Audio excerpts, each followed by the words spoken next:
You are lying in bed. It is 2 a.m. The house is quiet. And somewhere between one thought and the next, it hits you. One day you will not exist. Not sleep, not rest, not somewhere else. Gone. The thought passes as fast as it came. You reach for your phone to make it stop. But the question doesn't leave. Where do you actually go when you die? Most people never really ask this. Not seriously. Not with their whole mind.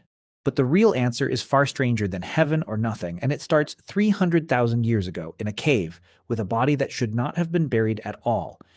Around 100,000 years ago, in a cave called Kafse in what is now Israel, someone dug a hole. They placed a body inside it, curled on its side, knees drawn up like sleep. Then they placed deer antlers across the chest. Not food, not tools, a symbol. Archaeologists studying the site, including work synthesized by paleoanthropologist Ian Tattersall, point to this as one of the earliest signs that a human being looked at a corpse and saw more than meat. Why would that matter? Because animals don't do this. A dog does not bury its dead with flowers. A chimpanzee troop does not carve symbols into bone to mark a loss. Something happened in the human mind, long before writing, long before agriculture, that made death a question instead of just an event. And once death became a question, your ancestors needed an answer. Every culture built one. The ancient Egyptians believed the soul split into pieces, one of which, the Ka, needed the body preserved to survive the afterlife, which is why they mummified their dead with such obsessive care. The Norse believed warriors who died bravely were carried to Valhalla by the Valkyries. Buddhist traditions describe consciousness passing through a series of rebirths, shaped by the weight of past actions. Different continents. Different centuries. Same underlying need. Here's the strange part. Anthropologist Ernest Becker argued that almost everything about human civilization, religion, art, ambition, even the drive to have children, is a defense system built against the terror of that one fact. He called it the denial of death. You build, you create, you leave a mark. Not because you enjoy it in a vacuum, but because some part of you is trying to outlive your own ending. Psychologists later tested this idea directly. In the 1980s, researchers Sheldon Solomon, Jeff Greenberg, and Tom Pyszczynski developed what they called terror management theory. Their experiments were simple, but unsettling. They asked one group of people to think about their own death for a few minutes. They asked another group to think about something neutral, like watching television. Then they measured how each group reacted to people who challenged their worldview.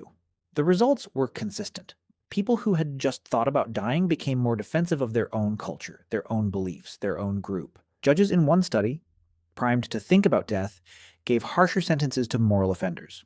You don't consciously notice this happening, but the fear is running underneath almost every judgment you make, every time your identity feels threatened. So where does the fear actually come from? Not from logic, from biology. Your brain is a prediction machine. It constantly models the future, your future, using the same continuous sense of self it has used every day since childhood. Death is the one event it cannot model, because there is no you left to experience the outcome. Neuroscientist Anil Seth has described consciousness itself as a kind of controlled hallucination, a story your brain tells continuously to keep you oriented in time. Death isn't just an ending to that story, it's the erasure of the narrator. That's what actually terrifies you at 2 a.m. Not pain, not the moment of dying, which is often quiet, even peaceful, according to people who have come close. Which brings us to the strangest evidence of all. In 2014, a large multi-year study led by cardiologist Sam Parnia looked at cardiac arrest patients across multiple hospitals, people whose hearts had stopped, who were clinically dead by every medical definition. Some of them reported experiences during that window. A sense of calm, a feeling of separation from the body, awareness of events in the room that should have been impossible for a shut-down brain to register.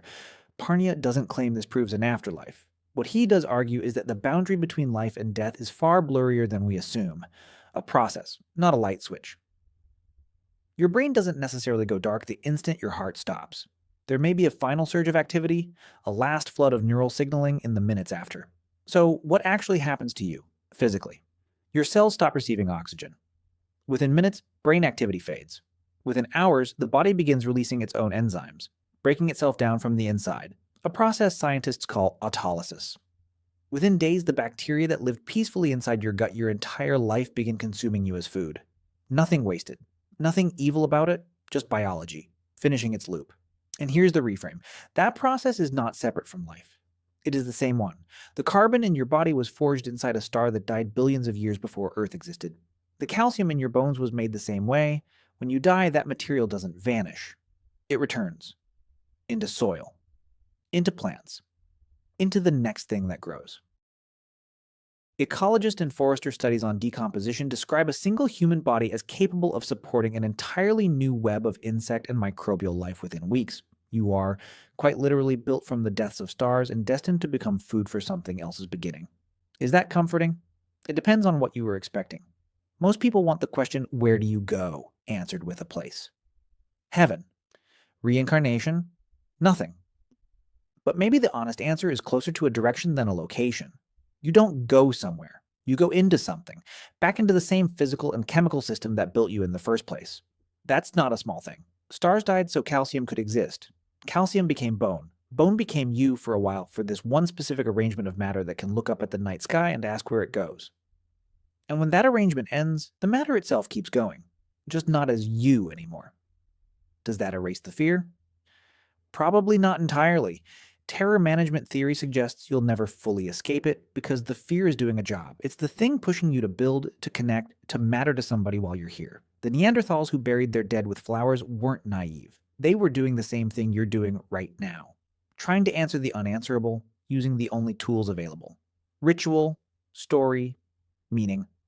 So the next time it's 2 a.m. and the thought arrives uninvited, you don't have to force it away. You can sit with it for one more second than usual, because the same fear that keeps you up at night is the same fear that built cave paintings, pyramids, cathedrals, and every song ever written about love running out of time. You are not lying in bed thinking about nothing. You are doing the oldest human thing there is. Somewhere between one thought and the next, it hits you. One day you will not exist as you do now, but the atoms will. The story will, in whatever hands you leave it in. And maybe that was the answer all along. Not an escape from the question, just a different way of asking it.